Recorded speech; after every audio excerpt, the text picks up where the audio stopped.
Hello to everyone. This is Satyam, and you all are mostly welcome to our YouTube channel that is Computer Gyan with Satyam. So, in this particular video, we are going to learn about few basic functions of our Python programming language, which we can use and which we are using frequently in our programs. Okay so इस particular video के अंदर हम कुछ Python के basic functions के बारे में सीखने वाले हैं, जानने वाले हैं, समझने वाले हैं, जो कि हम मल्टीपल टाइम्स यूज़ करते हैं अपने प्रोग्राम्स के अंदर, या फिर हम मल्टीपल टाइम्स यूज़ करने वाले हैं। अभी जब हम आगे प्रोग्राम्स करेंगे, अभी मल्टीपल टॉपिक्स को कवर करेंगे पाइथन के अंदर, तो वहाँ पे हम मल्टीपल टॉपिक्स को सीखने के लिए प्रोग्रामिंग के थ्रू ही चीज़ों को करेंगे, क्योंकि आपको भी पता है कि ये एक प्रॉपर प्रैक्टिकल सब्जेक्ट है। ठीक है, तो इसे आप प्रैक्टिकली करोगे तो बेहतर तरीके से चीज़ें समझ में आएगी। हर एक टॉपिक को आप बेहतर ढंग से सीख सकते हो। तो टॉपिक को सीखने के लिए आपको प्रैक्टिकली चीज़ों को करना पड़ेगा और समझना पड़ेगा। तो उसके अंदर हमें प्रोग्राम्स लिखने पड़ेंगे, और प्रोग्राम्स को लिखने के लिए हमें कुछ बेसिक फंक्शंस पता होना चाहिए जिनका हम मल्टीपल टाइम्स यूज़ करने वाले हैं। तो फिलहाल पाइथन के अंदर अभी के लिए फ़िलहाल आपको दो मेन जो बेसिक फंक्शंस हैं उनका जानना बहुत ज़रूरी है। एक बेसिक फंक्शन है इनपुट फंक्शन, और दूसरा होता है आपका आउटपुट फंक्शन। अब ये इनपुट फंक्शन आउटपुट फंक्शन के लिए कुछ पर्टिकुलर वर्ड्स, कुछ पर्टिकुलर कीवर्ड्स इस्तेमाल होते हैं, ठीक है, जिनकी मदद से हम इनपुट लेते हैं या फिर आउटपुट शो करवाते हैं। तो ये आपके इनपुट फंक्शन आउटपुट फंक्शन क्या क्या होते हैं और उसको किस तरीके से इस्तेमाल करते हैं पाइथन प्रोग्रामिंग के अंदर, उसको समझते हैं। ठीक है, तो ये जो आपके पास अभी फ़िलहाल इंटरफेस खुल के आ रहा है, that is an output interface. तो हम सीधा चलते हैं अपन कोडिंग इंटरफेस की तरफ। तो हमने यहाँ फाइल में गए, न्यू फाइल खोला, यहाँ पे हमने न्यू फाइल सेलेक्ट किया। अब ये जो आपके पास इंटरफेस खुल के आ रहा है, that is a programming interface. तो अब यहाँ पे हम प्रोग्राम करेंगे।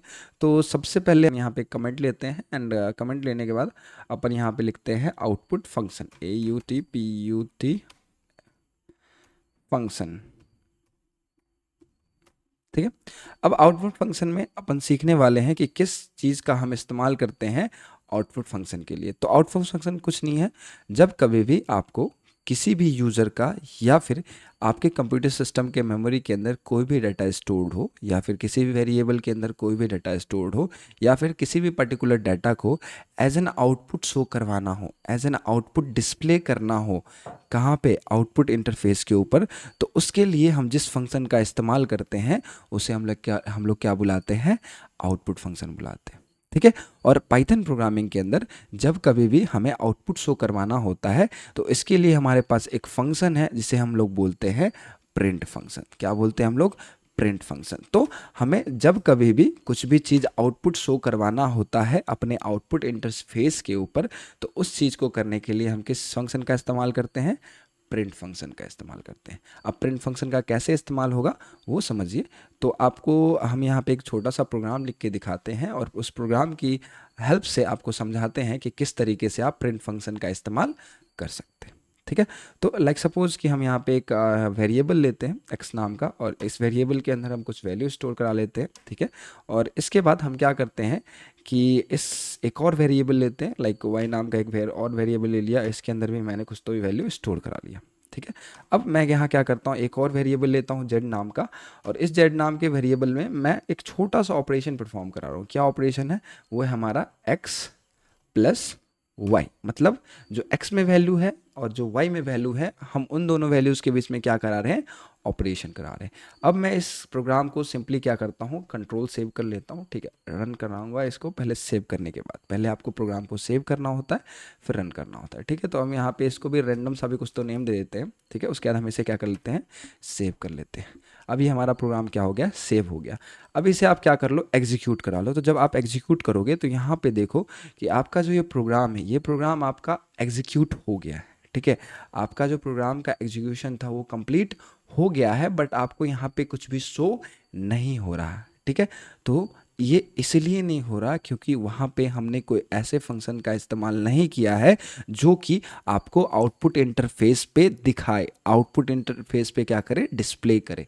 तो हमने उस फंक्शन का इस्तेमाल नहीं किया है। अब हम इसमें थोड़ा सा चेंज करते हैं, और यहाँ पे हम लोग लिखते हैं PRINT। ये जो प्रिंट मैंने लिखा, यही है आपका आउटपुट फंक्शन। ठीक है। ये प्रिंट को आपको कुछ नहीं करना, सारे के सारे लोअर केस लेटर्स हैं, पी भी लोअर है, आर भी लोअर है, आई भी लोअर है, और एन भी लोअर है, और टी भी लोअर है। जितने भी आपके पास कैरेक्टर्स होते हैं प्रिंट के अंदर वो सारे के सारे लोअर केस में होने चाहिए। देन आफ्टर आप यहाँ पे पैरेंथेसिस, जिसे आप कर्ली ब्रैकेट्स या फिर आप इसे सर्कुलर ब्रैकेट्स बुलाते हैं, उसका आप इस्तेमाल करेंगे। और इसके अंदर आप जिस पर्टिकुलर वेरिएबल को डालेंगे उस पर्टिकुलर वेरिएबल में जो भी वैल्यू होगा वो आपके आउटपुट पे क्या हो जाएगा, शो हो जाएगा। तो लाइक सपोज हमें यहाँ जेड का देखना है कि जेड में कौन सा वैल्यू स्टोर हो रहा है, हमें जेड को प्रिंट कराना है। तो इसे हम क्या कर लेंगे, कंट्रोल सेव करते हैं अब यहाँ पे, और फिर से रन करते हैं। तो अब यहाँ पे रन करोगे तो आप आउटपुट इंटरफेस पे देखोगे कि आपके आउटपुट में यहाँ क्या शो हो रहा है, 40 शो हो रहा है। ठीक है। तो इस तरीके से आप प्रिंट फंक्शन का इस्तेमाल करते हो, और प्रिंट फंक्शन के इस्तेमाल की मदद से आप क्या करा सकते हो, आउटपुट इंटरफेस पे आउटपुट को शो करवा सकते हो, डिस्प्ले करवा सकते हो, ताकि वो चीज़ यूजर को दिख सके। ठीक है। तो यही होता है आपका आउटपुट फंक्शन। नेक्स्ट इसमें होता है आपका कौन सा, इनपुट फंक्शन, जो कि हम इनपुट लेने के लिए इस्तेमाल करते हैं। तो अब इनपुट फंक्शन क्या होता है उससे समझते हैं। तो इसके लिए हम फिर से यहाँ पे एक कमेंट पास करेंगे, और यहाँ लिखते हैं अपन इनपुट फंक्शन, इनपुट फंक्शन। ठीक है। अब इनपुट फंक्शन के लिए मैं आपको बताऊं कि इनपुट फंक्शन को लिखने के लिए या फिर इनपुट फंक्शन का इस्तेमाल करने के लिए कुछ पर्टिकुलर सिंटैक्स है जिसे हमें फॉलो करना पड़ता है, और उससे हम और डिटेल में अच्छे तरीके से कवर करेंगे जब हम आगे और भी चीज़ें पढ़ेंगे, और भी टर्म्स कवर करेंगे पाइथन प्रोग्रामिंग के। ठीक है। तो फिलहाल हम समझते हैं कि जो हमारा इनपुट फंक्शन होता है वो होता क्या है, और उसे हम किस तरीके से यूज़ करते हैं अपने प्रोग्राम्स के अंदर। ठीक है। तो सबसे पहले जब कभी भी आपको इनपुट फंक्शन लिखना हो, इनपुट फंक्शन लेना हो, यूज़र से कोई इनपुट वैल्यू लेना हो, तो उसके लिए जो फंक्शन इस्तेमाल करते हैं उसे हम लोग बोलते हैं इनपुट फंक्शन। दैट मीन्स अभी जो हम वैल्यू प्रोवाइड कर रहे हैं, ऊपर जो हमने यहाँ पे प्रोग्राम लिखा है x equals to 15, y equals to 25, तो ये जो प्रोग्राम्स है ये क्या है, हमने प्री डिफाइंड लिया है। मतलब अपना प्रोग्राम जो है उसको एग्जीक्यूट करने से पहले हमने क्या कर लिया, x के वैल्यू को या फिर y के वैल्यू को पहले ही फिक्स कर लिया है। दैट मीन्स x के अंदर हमने पहले से ही 15 स्टोर करा के रखा है, y के अंदर 25 हमने पहले से ही स्टोर करा के रखा है। ठीक है। बट अब मान लो कि हमें अब क्या करना है कि जब हमारा प्रोग्राम रन हो रहा हो, और रन होते टाइम हम चाहते हैं कि जो यूज़र है वहाँ पे कुछ वैल्यूज़ डाले, कुछ इनपुट डाले, तो उसके लिए जो फंक्शन इस्तेमाल होता है उसी को हम लोग क्या बोलते हैं, इनपुट फंक्शन। ठीक है। अब इनपुट फंक्शन को आप किस तरीके से लिखोगे वो समझो। तो इनपुट फंक्शन को लिखने के लिए सबसे पहले आपको एक वेरिएबल को डिफाइन करना पड़ेगा। ठीक है। तो हमने यहाँ पे a नाम का एक वेरिएबल ले लिया, वहाँ पे असाइनमेंट ऑपरेटर का इस्तेमाल करेंगे। नाउ यहाँ पे इनपुट कीवर्ड का आप यूज़ करोगे, और इनपुट कीवर्ड के अंदर आपको यहाँ पे एक आर्गुमेंट पास करना पड़ेगा, एक स्टेटमेंट पास करना पड़ेगा, जो स्टेटमेंट आपके आउटपुट इंटरफेस पे क्या होगा, शो होगा, आउटपुट इंटरफेस पे दिखेगा। तो यहाँ पे आप कुछ भी पास करते हो, लाइक सपोज मैं यहाँ पे पास कर देता हूँ एंटर अ नंबर। ठीक है। इसे मैं क्लोज कर देता हूँ। यहाँ पे अभी कुछ चीज़ें आपको नहीं समझ में आएगी कि मैंने कोट्स यहाँ क्यों लगाया, या फिर ये सारी चीज़ें कैसे ग्रीन हो गई, कलर कैसे चेंज हो रहा है चीज़ों का, वो अभी आपको नहीं समझ में आएगा। बट आगे जब हम और टॉपिक्स कवर करेंगे तो ये सारी चीज़ें आपको अच्छी तरीके से समझ में आ जाएगी। ठीक है। फिलहाल हमें काम करते हैं कि ऊपर जो हमने प्रोग्राम लिखा है उसे कमेंट की सहायता से कमेंट कर देते हैं। तो हम लोग मल्टी लाइन कमेंट्स का इस्तेमाल करेंगे, और ट्रिपल कोट्स का यूज़ करके हम इसे क्या कर देंगे, कमेंट कर देंगे। तो अब ये जो प्रोग्राम है वो आपका रन नहीं होगा। नाउ हम क्या करते हैं, इस पर्टिकुलर चीज़ को क्या कर लेते हैं, कंट्रोल सेव करते हैं, रन कराते हैं। तो रन करने के बाद आप यहाँ देखेंगे कि क्या आता है आपके आउटपुट इंटरफेस। तो जैसे ही आप रन कराते हो तो यहाँ पे देखो आपके पास क्या लिख के आ रहा है, enter a number, that's it. ठीक है। बाकी इनपुट वगैरह कुछ तो भी नहीं लिख के आ रहा, सिर्फ कितना लिख के आ रहा है, enter a number. That means ये हमें जो हमारा जो इंटरप्रेटर है वो हमें बोल रहा है कि हमें यहाँ पे एक नंबर एंटर करो। तो हम लाइक सपोज यहाँ पे हमने 4 डाल दिया, एंटर कर दिया। ठीक है। तो आपका यहाँ जो 4 है वो इस पर्टिकुलर ए के अंदर क्या हो गया, जाके स्टोर्ड हो गया। ए नाम का जो मेमोरी लोकेशन बनाया था हमने, ए नाम का जो वेरिएबल बनाया था हमने, अब ए वाले वेरिएबल के अंदर आपका जो 4 वैल्यू है वो क्या हो गया, जाके स्टोर्ड हो गया। अब उस पर्टिकुलर मेमोरी लोकेशन पे 4 स्टोर्ड हुआ कि नहीं हुआ, उस चीज़ को अगर आपको चेक करना हो तो आप प्रिंट फंक्शन का इस्तेमाल कर लो, जो हमने अभी ऊपर पढ़ा है। प्रिंट फंक्शन के इस्तेमाल से आप किसी भी वेरिएबल के अंदर कौन सा वैल्यू प्रेजेंट है उस चीज़ को आप शोकेस कर सकते हो, दिखा सकते हो यूज़र को। तो सिंपली हम क्या करते हैं, इसे कट करते हैं, देन यहाँ पे हम इस्तेमाल कर लेते हैं हमारा, हाँ, और हम यहाँ पे इस्तेमाल कर लेते हैं यहाँ पे प्रिंट फंक्शन का। और प्रिंट फंक्शन के इस्तेमाल करने के बाद हम यहाँ वेरिएबल पास करते हैं, कंट्रोल सेव करते हैं, इसे रन करा लेते हैं। ठीक है, रन कराएंगे तो फिर से आपके पास कुछ इस तरीके से प्रोग्राम आएगा। अब जब यहाँ जो वैल्यू आप यहाँ पे डालोगे, लाइक मैंने 45 डाला, फिर एंटर किया, तो आप देखोगे यहाँ पे फिर से क्या शो हो रहा है, आपका 45 शो हो रहा है। अब इसका मतलब क्या है वो समझो।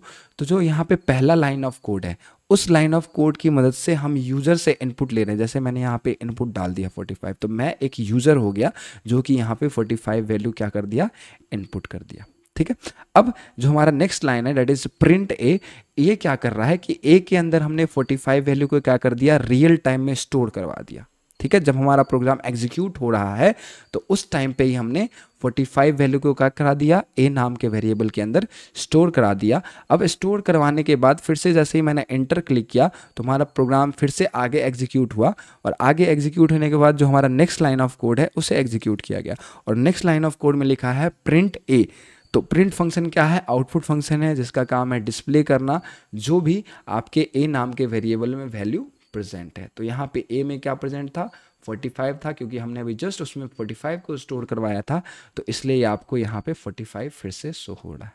ठीक है, तो इस तरीके से आप इनपुट फंक्शन और आउटपुट फंक्शन का इस्तेमाल कर सकते हैं अपने पाइथन प्रोग्रामिंग के अंदर, और इनका यूज करके आप मल्टीपल प्रोग्राम्स में चीज़ों को लिख सकते हैं, समझ सकते हैं, जान सकते हैं, और मल्टीपल ऑपरेशंस में इनका उपयोग कर सकते हैं। ठीक है, ये जो फंक्शंस हैं, प्रिंट फंक्शन हो गया या फिर इनपुट फंक्शन हो गया, इसका आप अभी से लेके लास्ट, जब तक मान लो जब तक आप पाइथन सीखोगे तब तक इन पर्टिकुलर फंक्शंस का आप मल्टीपल टाइम्स इस्तेमाल करने वाले हो।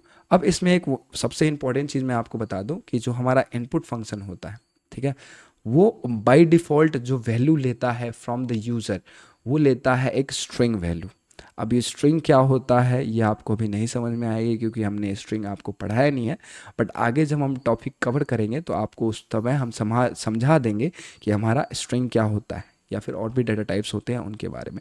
बस आप यहाँ पे फिलहाल समझ लो कि जो हमारा इनपुट फंक्शन होता है वो बाय डिफ़ॉल्ट यूजर से इनपुट लेता है एक स्ट्रिंग वैल्यू। ठीक है, क्या लेता है, एक स्ट्रिंग वैल्यू। ठीक है, तो फिलहाल बस आप इतना ही जान लो कि हमारा इनपुट फंक्शन क्या होता है या फिर आउटपुट फंक्शन क्या होता है, और उसको हम किस तरीके से इस्तेमाल करते हैं और उसका यूज क्या है। ठीक है, तो आज के वीडियो में बस इतना ही। आज के वीडियो में हमने बस सीखा कि हमारे जो बेसिक फंक्शंस हैं जो कि हम मल्टीपल टाइम्स यूज़ करने वाले हैं अपने प्रोग्राम्स के अंदर, उसको किस तरीके से लिखते हैं, या फिर उसका सिंटैक्स क्या है, या फिर उसका यूज़ क्या है। ठीक है, सो आज के लिए बस इतना ही। Thank you so much for watching my video and do like, share and subscribe. Okay, thank you so much.